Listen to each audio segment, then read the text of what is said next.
안녕하세요. 브레이니 소온입니다. 내 맘대로 책 읽기 100일 프로젝트 2일차입니다. 오늘은 나는 누구인가? 삶의 의미를 묻다. 이 내용을 여러분에게 공유하고자 합니다.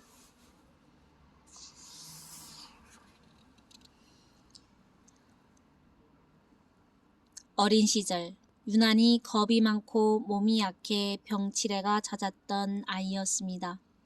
학교에서는 5분 이상 가만히 앉아있질 못할 만큼 심각한 집중력 장애를 가지고 있었습니다.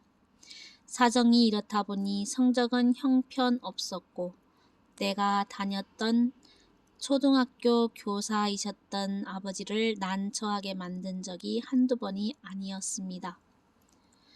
중학교 2학년 여름방학 때 가기 싫다는 친구의 등을 떠밀어 저수지에 수영을 하러 갔다가 친구가 물에 빠져 죽는 사고를 겪었습니다. 그날 이후 죽음에 대한 극심한 공포와 불안, 삶에 대한 허무함으로 지독한 염세주의자가 되어 갔습니다. 대체 공부는 왜 하나? 인간은 왜 사나?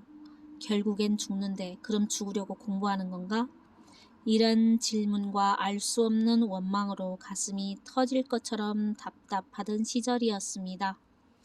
어느 곳에도 마음을 두지 못했던 당시 태권도나 합기도 같은 무술에 죽기 살기로 매달렸습니다. 부모님 성화에 못 이겨 대학 입시 준비를 위해 서울에 왔지만 학원비는 무술 공부를 한답시고 다 써버리고 대학 시험에는 2번이나 연거푸 떨어졌습니다. 뒤늦게 마음을 다잡고 삼수 끝에 가까스로 서울보건전문대학 임상병리학과에 입학했고 야간 대학이라는 학비를 벌기 위해 낮에는 광복체육관이라는 작은 태권도장을 운영하며 아이들을 가르쳤습니다. 제대 후에는 단국대학교 체육교육학과에 편입하기도 했습니다. 대학을 졸업하고 얼마 뒤에는 결혼을 해서 남들처럼 가정을 꾸렸습니다.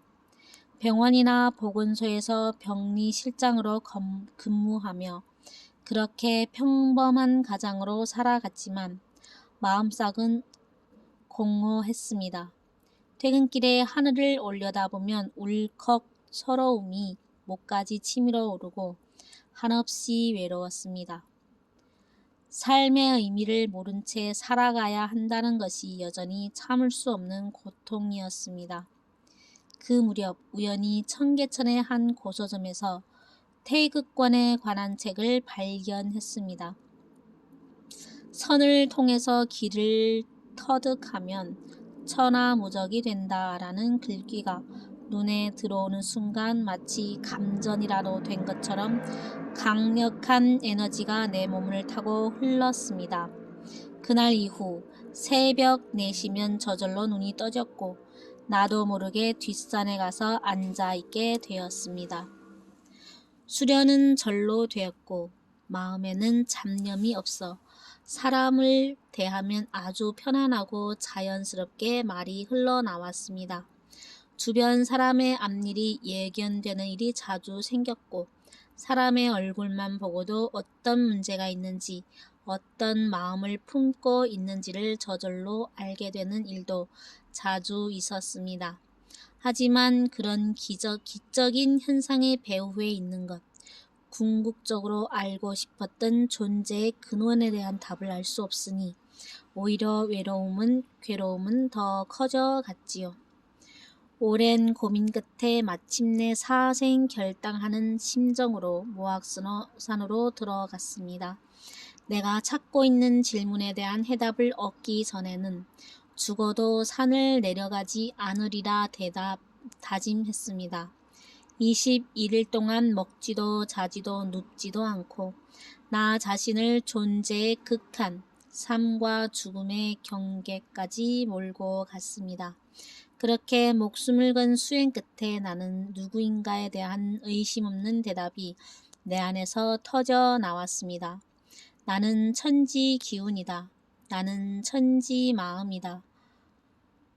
천지와 내가 둘이 아니고 우주와 내가 둘이 아님을, 이 모든 것이 하나임을 마침내 깨달았습니다. 모악산에서 21일 수련이 끝난 후 다시 21일을 더 머물었는데 처음에는 그저 침묵 속에 존재하는 것 외에 아무 할 일이 없었습니다. 그런데 얼마 지나지 않아 고민이 되기 시작했습니다. 이제 어떻게 해야 하나? 이 깨달음으로 무엇을 해야 하나? 고민을 안고 명상하던 중에 인류의 미래에 관한 두 개 영상을 보았습니다. 하나는 참혹한 파멸의 지구, 또 하나는 평화와 조화로 빛나는 지구였습니다. 그 광경을 보고 몸서리를 치며 눈물을 흘리지 않을 수 없었습니다. 그 순간 인류의 운명이 내 운명이 되어 심장을 파고들었습니다. 인류의 운명을 행복과 평화로 바꾸는 일에 기여하는 것, 이것이 나의 사명이 되었고 영원히 떨쳐버릴 수 없는 일이 되었습니다.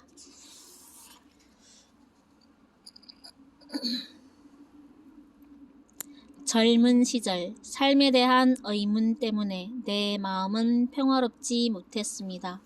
내가 누구인지 스스로에게 끊임없이 물었습니다. 간절한 그 물음이 기도가 되고 명상이 되어 나의 운명을 바꿔 놓았습니다.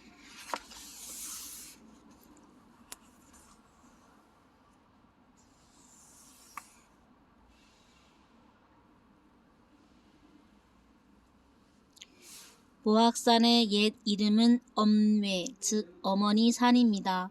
일찍이 삼청칠현이 나올 것이라는 예언이 전해오는 이곳은 진묵대사, 강증산 같은 큰 도인이 나온 곳이기도 합니다. 저 아래쪽에 호수처럼 보이는 곳이 구이저수지입니다.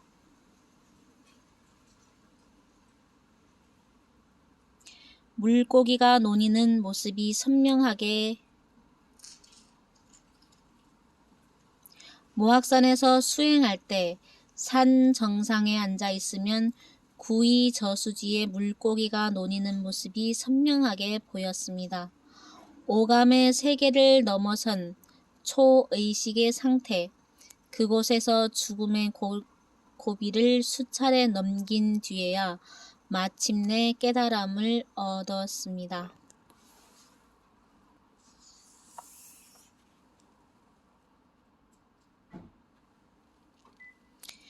모악산 중턱 동곡사라는 작은 암자에 김양순 할머니가 계셨는데 일대에선 용하기로 소문난 분이셨습니다.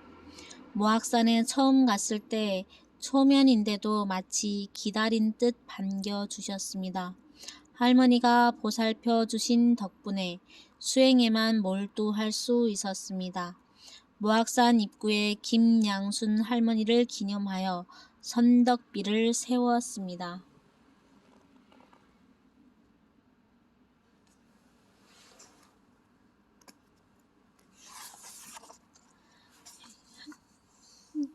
안 돼.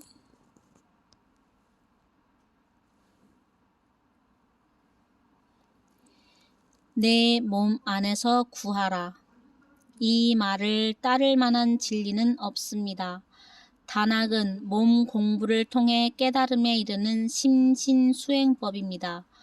방편으로 많은 말을 했지만 단학은 원래 말이 필요 없는 공부입니다.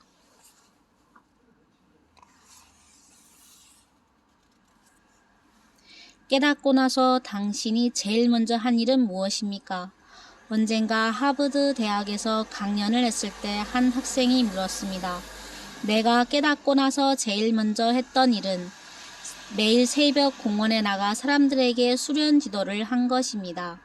내 깨달음이 진짜인지 확인해보는 유일한 길은 그것을 전달해보는 방법밖에 없습니다.